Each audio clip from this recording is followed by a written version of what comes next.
Hai, saya The Kitchen dalam segmen Resepi Ramadan bersama Adabi. Okey, resepi kita kali ini adalah kebab daging Adabi. Okey, kita panaskan olive oil. Olive oil ni daripada Adabi. Nampak? Saya pakai olive oil. Kita panaskan olive oil sikit. Okey, kita dah panaskan. Okey, bahan yang saya gunakan untuk kebab daging Adabi.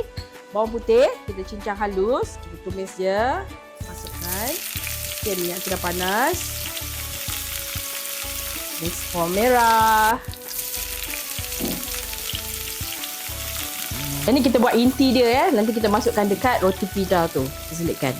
Kita masukkan daging. Kita pakai daging hancur ya. Okey, daging ni pakai daging hancur. Kita masukkan serbuk kari daging dan ayam Adabi. Kita masukkan lada hitam kasar, 1 sudu kecil, rasakan dengan garam Adabi dan juga serbuk perasa daripada Adabi sikit. Gaus bati. Okey, lepas tu pecahkan telur. Kita gaul dia. Senang je nak buat kebab daging Adabi ni.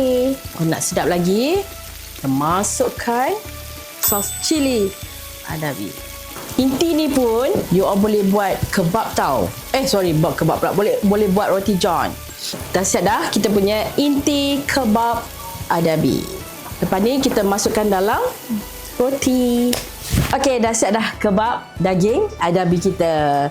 So, ini roti kebab. So, saya masukkan salad, timun, tomato. Lepas tu kita masukkan inti yang kita buat tadi tu. Kita letak cili dan juga mayonis. Okey, dah siap dah. Menu yang senang untuk berbuka puasa. Selamat mencuba.